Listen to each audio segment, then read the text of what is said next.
So, question one. What inspired me to become a snake catcher? Well, the answer to that question. I've always loved animals. I've always loved animals. I've always been interested in wildlife, and I think I was probably inspired by watching shows like David Attenborough, obviously, and Jacques Cousteau, and all those sorts of things. When I was young, my dad used to take me to with him when he practiced golf, and I would disappear. He used to think that I would be able to go out and fetch the balls for him after he hit them out into the paddock, and I used to just disappear into the creeks, into the swamplands, and catch lizards and frogs and snakes. And I think I was probably about 10 years old when I had my first tiger snake in my bedroom. I caught it, and I kept it in a little glass tank next to my bed. And my dad always encouraged me. He thought I would grow up to be a famous biologist like David Attenborough, but it turns out I dropped out of school, so I missed out on all of that. But I did become a snake catcher, and I do love doing it. I love being able to rescue the animals, and I've always had a fascination for them. So, I've got a few places here in Mornington, Victoria that they've allowed me to release snakes onto their property as they're rewilding their sheep farms or cattle farms, and they're replanting it, and they want to restore the balance of nature, and they're aware enough to realise that the snake is a part of that balance, and it's needed to just to make for a good environment. I suppose during the summer I might get 15, 20 phone calls a day. Just a lot of the time it's just asking people asking me for advice, and they want to know what to do with their snake that they've got on the property. These phone calls might result in about maybe 4 or 5 actual call-outs that I go and catch the snake and I relocate them, or rescue them if they need rescuing. Sometimes they're stuck in tin cans and rubbish and things like that, so I just go and remove them and let them go. If they need to get vet attention, if they're injured, I'll take them to my vet who specialises in reptiles, and he'll be able to fix them up, and then I get them back and we release them. The most common snakes that we get here where I live are tiger snakes, which are probably in the top 10 most deadliest animals on the planet. As far as their venom toxicity goes, their reputation is overrated though, because they're not aggressive, they're not dangerous unless you actually interact with them somehow.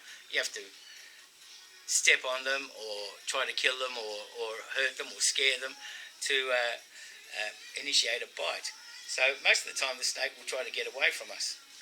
Actually, all the time. If the snake is given an avenue of escape, it will take that avenue of escape. I've been doing this for 40 years, and I've never been attacked by a snake, and I've never been chased by a snake. I've had a few tricky jobs where I've had to remove them from inside the chassis of cars, and sometimes I get called out to underneath decks and underneath houses and up in roofs and things like that. They're pretty much the trickier ones that I have to do. And when they're in long grass, obviously, that can be very hard to find. If they're in bushes like agapanthus, which is a weed here in Australia and Victoria, they're very tricky to get out of. I have been called out to some strange places too, so I get called out to schools and nursing homes, and I got called out to a sex shop once, and a big python had gotten into the sex shop and had started knocking all the toys off all the shelves, and when I got there the place was a mess, but fortunately the snake was a tame one, somebody's escaped pet, and I just picked it up and got on with it. It was very good. What are the best parts and the worst parts of my job? Well, obviously the best parts is when I catch the snake and when I can convince the landowner or the person who called me that the snake isn't an evil killing machine and they're not out to get us. And we should be able to live with them. I mean, we do live in Australia, and we are living with the most dangerous snakes in the world, and we have to actually learn to live with them. We can't just kill them willy-nilly, because that doesn't help. You could be killing snakes day and night, and you can still be getting snakes on your property. It's not good for your head, and it's not good for the environment. Well, the snakes are very necessary in this environment. The worst parts are when I go out to get a snake and it's already been killed.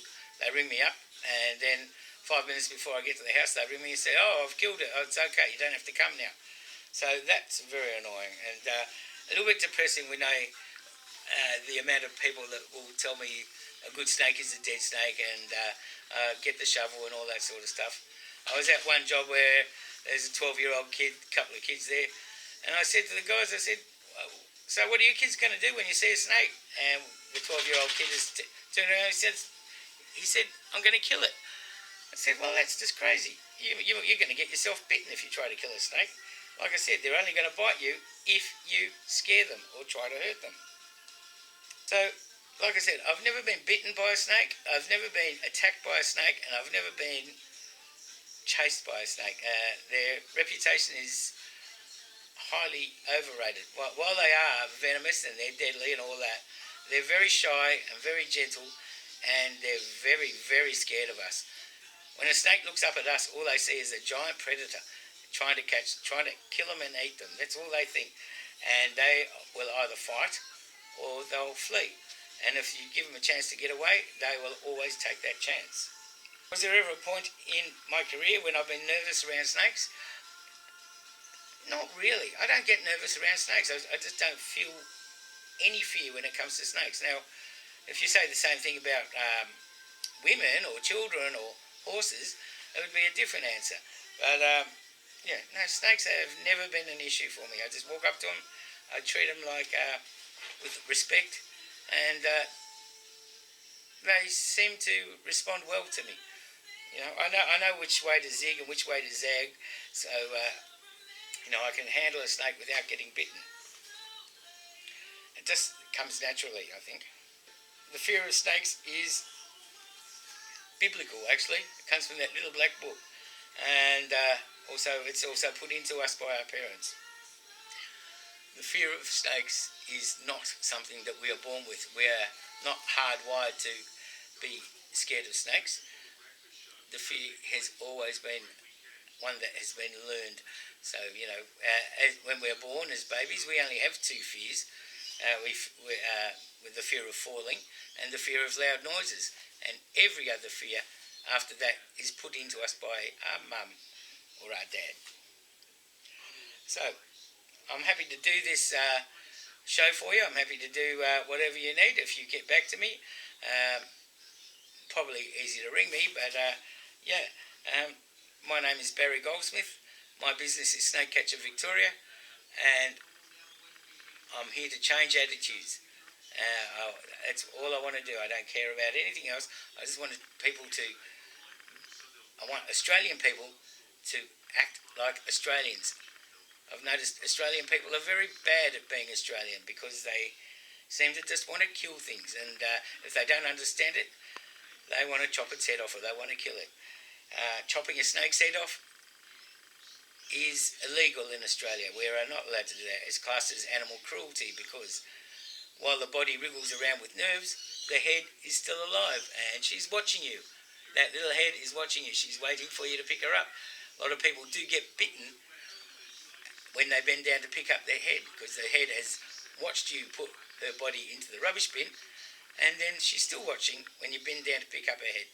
So, and all that's going through that little head is fear and probably pain too. So for 15 minutes that animal is still alive and still in terrible pain. And the further back you cut the head, like if you cut the snake in half, there's a good chance that snake could be living in pain and in fear for 24 hours. So this is why it's called animal cruelty. It's illegal because all Australian animals are protected by law. You're not allowed to touch them, you're not allowed to hurt them unless you have the right permits or the right licensing, which I do. But I don't kill snakes.